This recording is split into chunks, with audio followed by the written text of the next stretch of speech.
Harana Moses tagia Egypt kedege Israel me kabang tu zebam yengu pakara. Tingwang na papau pe medaga Samria tu ni be kedai kanen kedai yengu pakara nga Abraham Isaac Jacob rape sang me pe ne Moses tarangai beja Moses Egypt kedai gena Israel medaga sipau bam ngo takaranga tepa kabza Beling sing mana harana pnizang wo terabza Chine tepecha harana samria be kedai te sang rabza Haze kreuket ne te sang rakole zakasele kana Israel me sigine tepe ploga harako pema zai harada ge tiak dai di aseuja bam di bizigna penui haze kreu ne te sang rab bam gya tingkom hadai aseuja te tile zakasele sipo guza namaya i makyanga Moses menang ngohang za Jordan ge kam ngauka betu ge ngosang lu za Joshua bedaga pak lehang langai de bija Joshua bena sin tu za ngohang ga dele ka sebe is ai pe pere ge na dam su da dele Joshua bedaga Moses ne pgu me so pui benai pgu hatui balaga lu haragu ren si za Joshua da hing namalu pelu za mapla leina chiget tera tera tak harana daga ranga tak leina Joshua daga pak theikam aluja Moses ta sigena saudile kasele asaidiga Joshua na Israel ma Egypt ke ngopam bodaga Moses pasai gena Joshua ne ngolu jete pakadile jakasele benui sigena tepe tiga Jordan ge kam benui kira tepe tiga Moses ne solu besanga Joshua ne ngopelu ja benui tepe tiga Moses ne penui jeng ngulu bam loga haram kya mi ranga beja cipo harana penui daga samdia tebe nam ja penui kya mi bloga rikpi bloga cipo nam ja i saraga grep sirama masih ke i ki binana pepe kedai i ka sang bedele ka se bedai ja namaya Joshua bena ngulu ja cipo kedai ta hang kedai bloga penui puki ta hang da diga penui Sithem ka se bam gya ntakale ja ka sele sigen tagalu ja si pau bam gna Jericho ko lo ja daigo mei ka se ba penui silura hangya pira bangya jamna hang na langa beja Joshua bena langa beblu gumja jamna hang na si pau ko lo pira tetle ja ka sele si pau Jericho ko lo gya kai de gya ipui mi hang kya pum zo te be pui azang pui ki ya panai sau ja rewai dele ja ka sele sipau mi pum zo te be pui ja pum zo te be pui ja pe ji jena Rahab le sele sipau Rahab le tai ga panai sau ai de ga Jericho klo city ja hagong ma do ga poi be ji gna ai ga jna sang ma Rahab le ki wa de le be poi be de ga Jericho klo mugu hagong pe na Rahab le da ga nang tai ga sawai pe sang pe ko na da ga anui tala me pe lo ja se je ki de sele ase be de ga Jericho ko lo ga ba me bau na panai ki Rahab le ki ja to go lu ja sipo pe ko na da pe de sele kana sipo pe ko na da Rahab le na mbai to lu pikim pom pe ya ka lu ja magau na tap se mani sele zai Rahab le na si Jericho ko lo ma jam na ma sipo pe ko na da pe wang pe ko na dagarang ja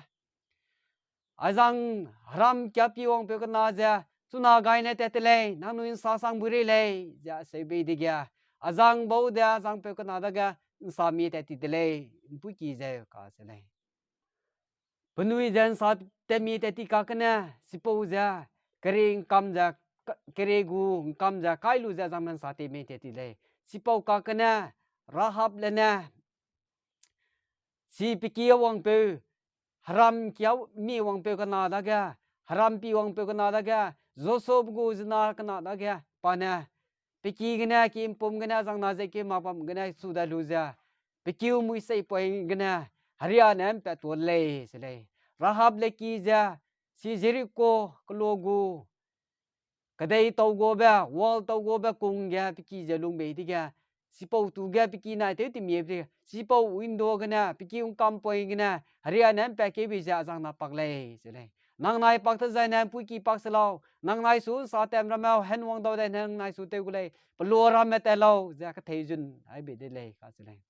a jang pe ko na wang bi je gana zeri ko klo ga ja jim na ra me hing dim bam de le sele ka se ma na Israel me Egypt ne te pe plo ga taning dau lak lak pa te ja sungling gedi ba ka pa le ka se ba ni sai do si do bi je gana azang ma da ga hing jabam de sele hing jabam lu gum ja jang pe ko na wang be je gana zeri ko ko lo ja tim rim jabam de sele ya jang pe ko na ja si je te lu ja wang dai ja zo so da ga panai te bra sam ra ma pla le na pau kam ai be de sele zai ra hab le na panai surang ja nang nai asu nu ning tau ga lo ba rang mram me pla le na rang kam ai be de sele a se be bi sai sui ja panai wang nu ja zo so ba so ga ma pla le na rang kam ai be de le ka sele si gena zo so bna pgu Israel me Egypt ne te pam bo da ngolu je te pa ka dai bloga pnui Jordan yu ki pnui ka pe te ga Jordan yu ki gdi ba pnui ka pe bloga kunung ka Moses na yu ki du ka pe bloga adui harana langai bi ja dui te nga kam lu sangku ka pe gum ja Jordan yu ki adui te ka sam ki lu je pnui ka pe lu ja Jordan yu ki ngang cleaning pe te ga Israel me zet kreu ka nam da ga zet ket ja kreu ka nam da ga nang nui hang ja tu kang ko kam lu lo si bam ra ben tu kang ja ko kam lu lo ja se rang abi de le ja ka se le si ge na pnui ngang kli Jordan ge ki ngang kli pe te ge si ge na zo so na ram sai su jan tu kang ja pahang pang ko kam du ja pe te le ka se le pnui si ne te pe lu de ga zo so bena si penuin tukang koi be tukang le ne ja Gilgal ka sebe ka dei ga tukang ja sumai de le si bam ra be tukang ja si ga sumai de le ja ka se le a se lu ja penui te hang ja penui ja harai te ju ja te hang de le ka se le si po harai te ju te hang bu lo ga penui Jericho ko lo penui Jericho nam di ja penui gur hang ga te wai de ga Jericho nam di ja krere mi ham di bi je ga na madu gala zai penui ja Israel me Egypt kana pambo da harango be di ga penui ja taning dau lak pa te bra sam ra ma penui se kam si kam lo bi je ga na azang me bo pe mui de le be si be bi je ga na si po Jericho ko lo nam di ja penui go kreng kam kai ting ni de le ka se le kreng kam kai ting ni de ga gulazing de bam de le ka se le kana penui gulazing bam de ga harana penui de ga te ra ba te ra ba tak cha direction zo so ba so ga rang kam ai be des lai zo so ba so ga sau nang nui ting ku me hang sana zai pe ja penui gu ka me ke ha me pe te lo zai si penui gu hing de bung po lu ja si po Jericho ko lo nang nui te go ra le ja ka se le tet go sana tet go ra le ja se ra se le tet go sorok tet go lu ja pas na mai zai nang nui tet go tet sna sa ka te ka lu ja si ga cái mấy kim yo ka te zai na nang nui se gap ka te na nrung ai du lo nrung ai zai na si po Jericho to ko ja ko lo ja pang kyu de le ja se rang kam ai se le hara na rang ai blu gum ja zo so bna pugu jam nam jang lu ja a se ja te de se le si po hing de bung po ja te pa pe ga punui si te khang go ga harai kang madu punui so ga ngo ja punui te cha ngira me bau du te cha punui te go de le ka se le si tet go ja hazi surung na sangalu ja pas na na ting nai mi pui ga ting so sun ja punui tet go sana tet go lu ja ka me ki mi kai ja asewe di ga punui rong ai be di ga si po Jericho to ko lo ja nam di ja ba ke di dele ka se le ba ke di ga si po Israel mara me Egypt ke pe bo na Jericho ko lo go cha pala le na go cha kam ke di dele kana penui haram kya pi mi wang lo ga kemi pui ki ga penui so lo kemi pui na penui dare pa kai ki da ga nang nui suning to ga lo se be blu gum ja pa pui pe me pa da ga za pi ki dui me da ga ning to ga ja si po gi ga nang anui gi mai design na si bam ra ga nang ki ga anui agya anai agya nza kebria haria janang ki ga mui ga ke lo asai be bije gna rang mului gum ja ke gai za nang ki duim ram da nang ki wong alo ja rang ai be bului gum ja ngong ai be ja azang pe ga nang kya wong pe ga na da ga zeri ko ko lo ngo gi mai ga panai da zo som na lang ai be zo so mina lang ai sai sida azang pe ga na na azang ki lui azang ki bam si lu azang ki dum da ri pe kai le ja ka se le zai pasai gap nui Israel ma Egypt gana te pambo ja hara ne hing na mai be gdei ga nui ba ma te plo ga nui hare te ja te hang ja sipo gap nui ta ka bam ta sangalu de ga Israel ma zat kreu ka nam ja bam pahang ja bam mai de ga hare ne su di dile sele sipo su bam lo ga Israel ma hara ko pe jabam loga Israel ma dui jabam le kana Israel ma hara ko pe tai di dega Israel ma dui ta di ngam nak ti ta le ka sele sigap ni gulu bam su de ga re na re su da za Israel ma hara ko pe ta di bizegna hara na Israel ma da ga tingkum hadai Palestine में बाग है पे नहीं देसले है तो का Israel में पे रह गया Palestine में ना penuh susu tu je Gideon mana penuh susu tu je tehang di desle aseu je Israel ma hara ko pe ta di jina seu je tehang tingya tingkum hadai hang di desle tingkum hadai Israel ma Palestine ma bagya bam di desle sipau tingya Israel ma Palestine ma bagya bam ja heu je tingkum hadai aseu je bam tingya Palestine na Egypt na te je heu je tingkum hadai seu te je bam tingya Samson daga lung besele Samson da lung ra pepeuza mano besele mano beza passing di penau penai sing di penau za na kampui na ga pui desele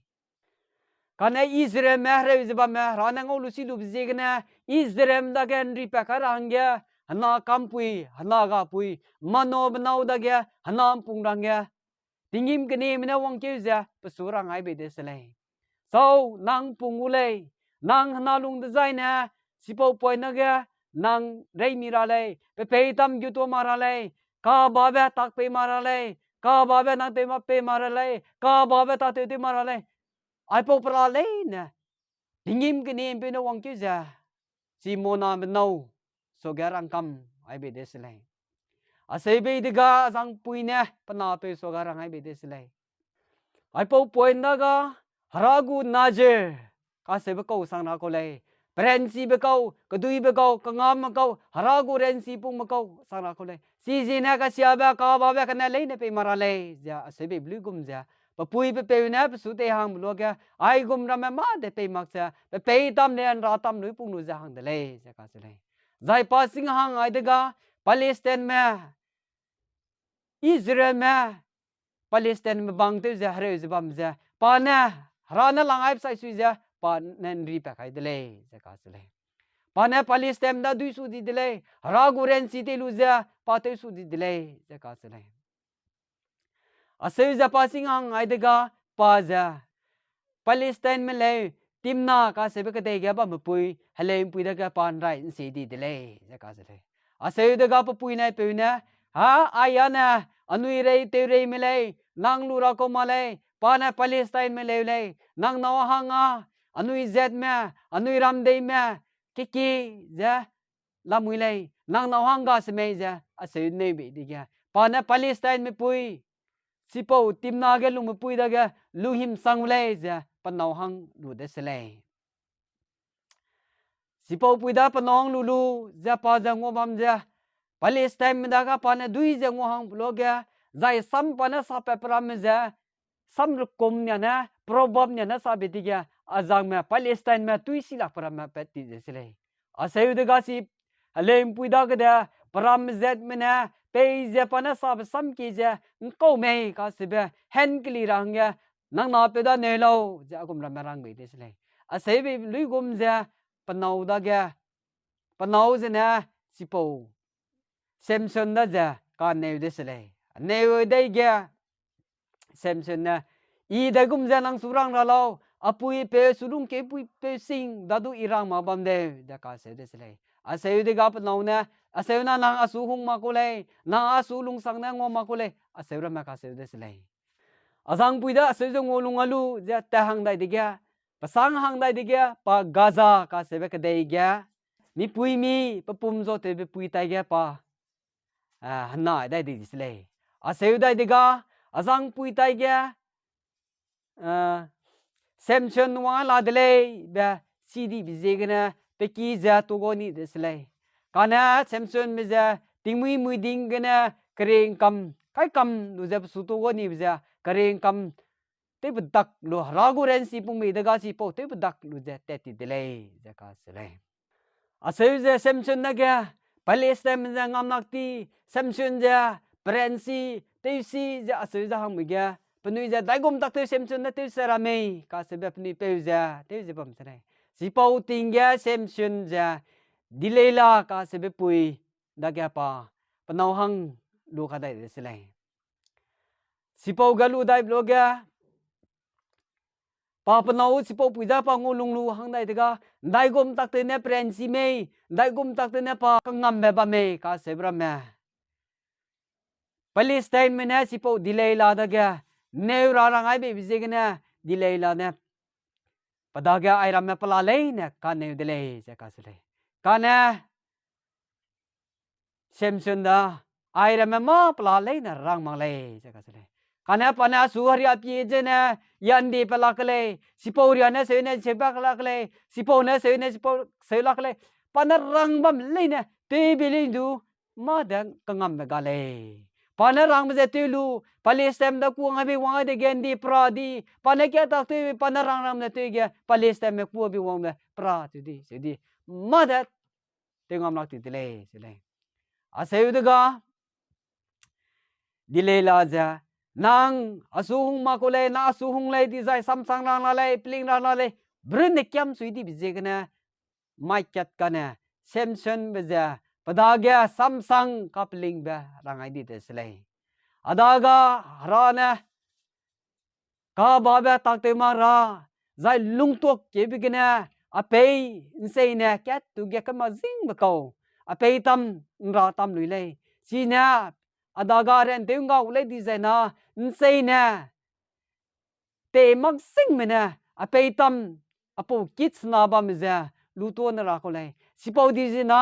ya ren ga du de le ya sei bi de se le a sei rangai be de ga ase por plalei narangkam ai be diga dilela ja sidi de sele namai apa sam sang rang dele ai ja parang ba ka sang dele be sidi bi zegna pa ja dai gom tak te ne pe pe tam te nga tora me ka se be pa pe di dele ja ka sele ase diga pa pe tam te nga tora hangya pa ja pe sang pe zai Palestine me na nang apo na pe da ga na anui ne te sara tak te lu di je na ning hang ya ka sarang kang anui ne pe gule be sai sui ja pa ka sarang kang lu ne bi je na pa na pe dan za ta di ja pa na pe da de gum tak te te sara me ja pe di le ja ka sele a se de ga pa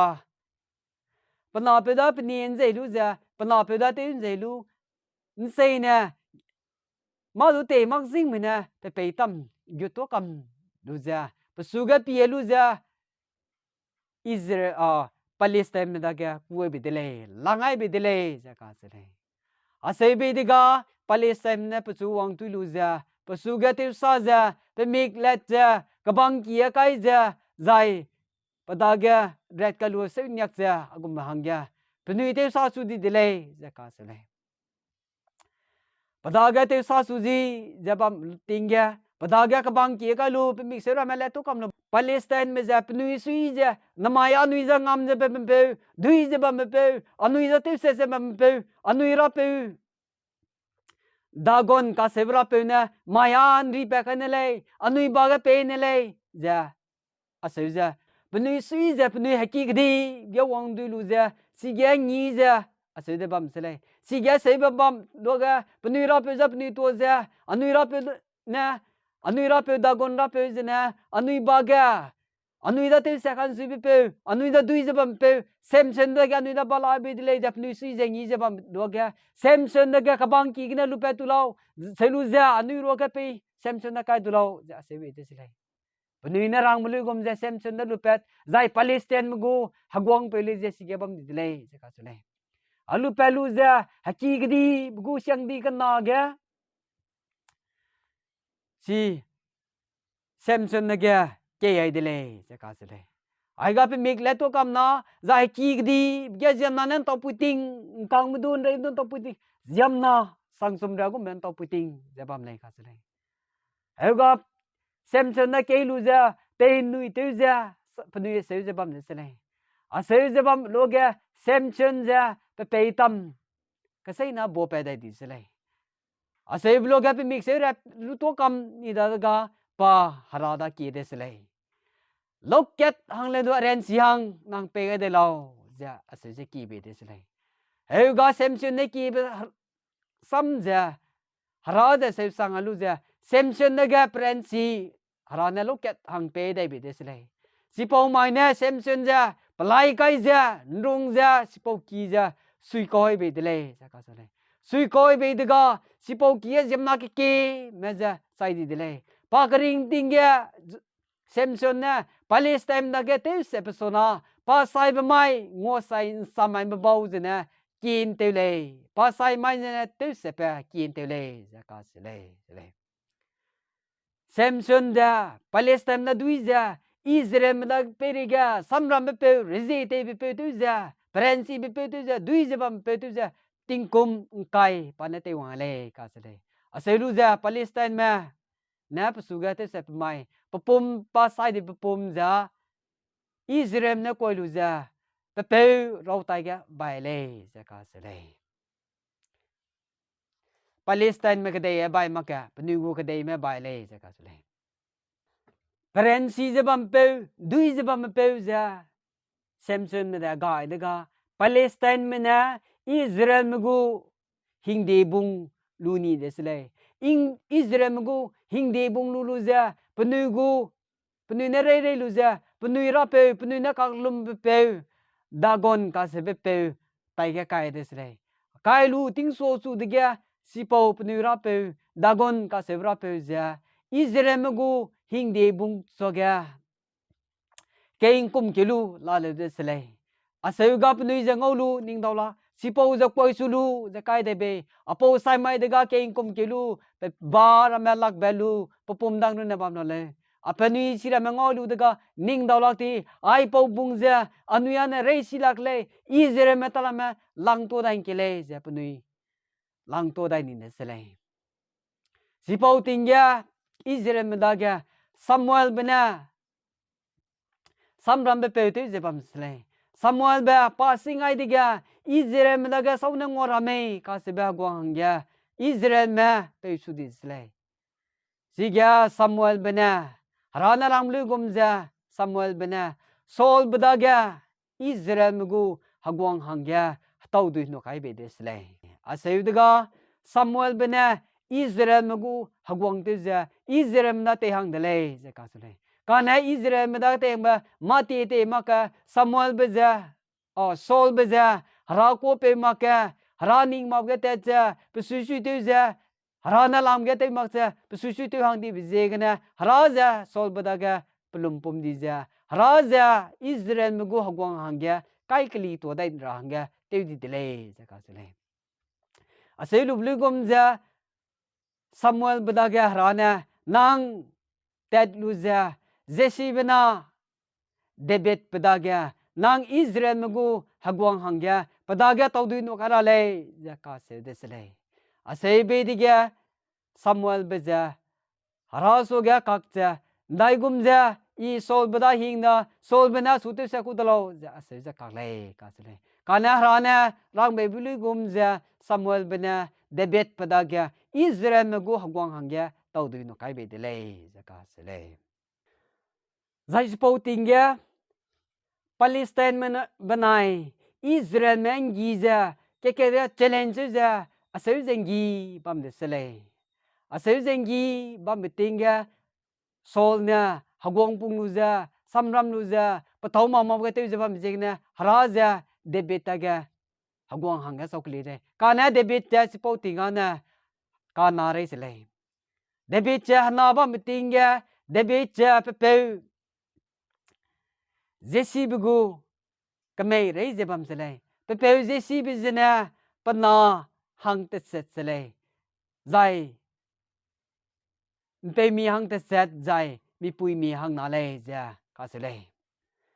Samuel Bible gana ro biza Jesse biza pe pana pe mi hang te selai ja ka selai kana Chronicle gana ro ka dai ba Jesse biza pana pe mi hang sna zai mi pui hang na le ja ka selai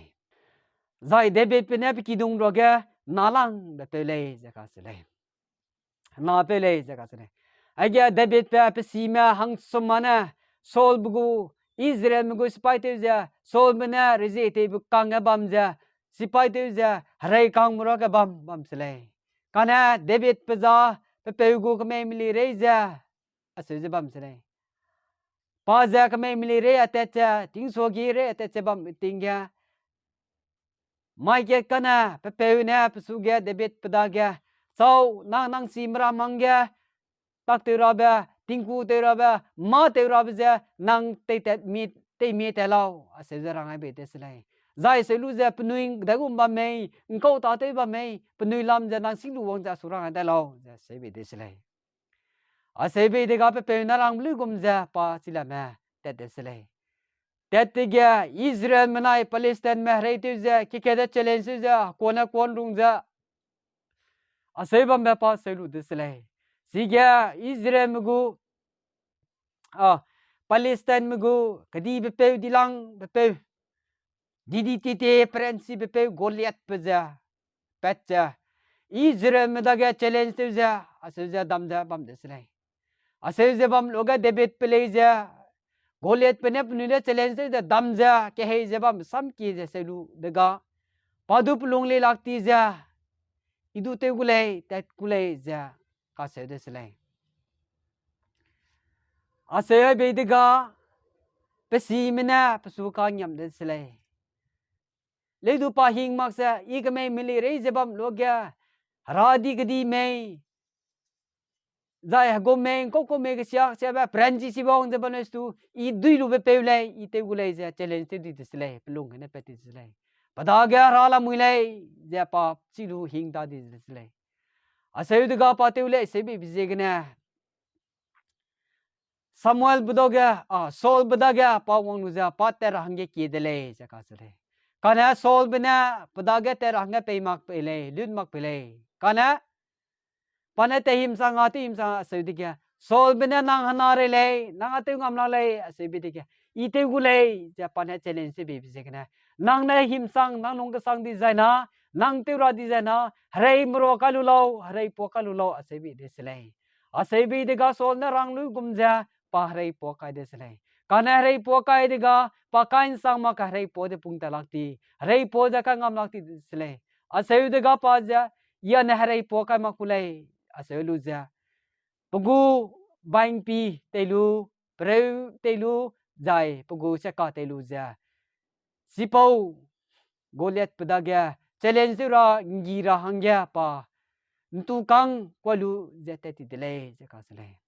aseudaga challenge de apnai ke dagya aseuzbam logya pana Goliath pedagya challenge be bijegna Goliath pena gu me poina nong ja na ha ja talame wanglo ja se sudis le panai challenge se bigya pugun tukang David pena harana pedaga bam le bapa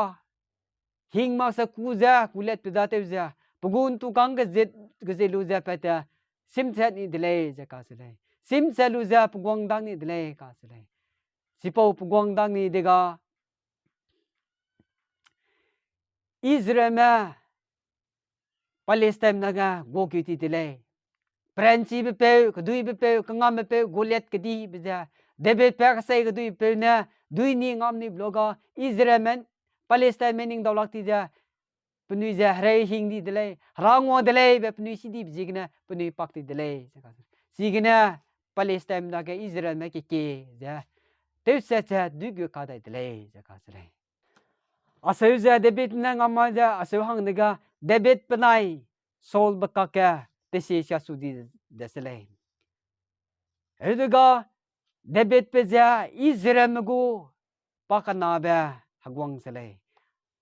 David pe ja Israel mgu pakana ba hagwang pungai diga railang be Israel mgu hagwang pung meja Saul bele ka sele kana hara ko pe mak pje na harana kai kli be diga Saul be ja pu spam jong lu ja David ta ga te rang te su di dele ka sele kana panaing khai ma pam de kana harana David ta ga pabaga Saul da pe be ga Saul da pa te sama kana Saul da gan ri pa kai kana ka sama be dele aseuza bamang luza apo sangana David pena Israel mugu hagwang pungetele jakasre zai Israel mugu pesin prin tuja David pena Solomon mena hagwang pung pakasum mugu hagwang Israel mugu pung sukadale sele ai po gana seuza pesin prin kuja Abraham Isaac Jacob rapeu sigina pia kuja Abraham Isaac budangna pia kuja David pena dangna pia kuja Jesus Christa wangkir hangya sigina kyu ditile sele wanggadai ga nui Jesus Christa lungke bera samja dagum tatya wangke me ka seba nui king su dele wanggadai bagya nui king ra ku kom kele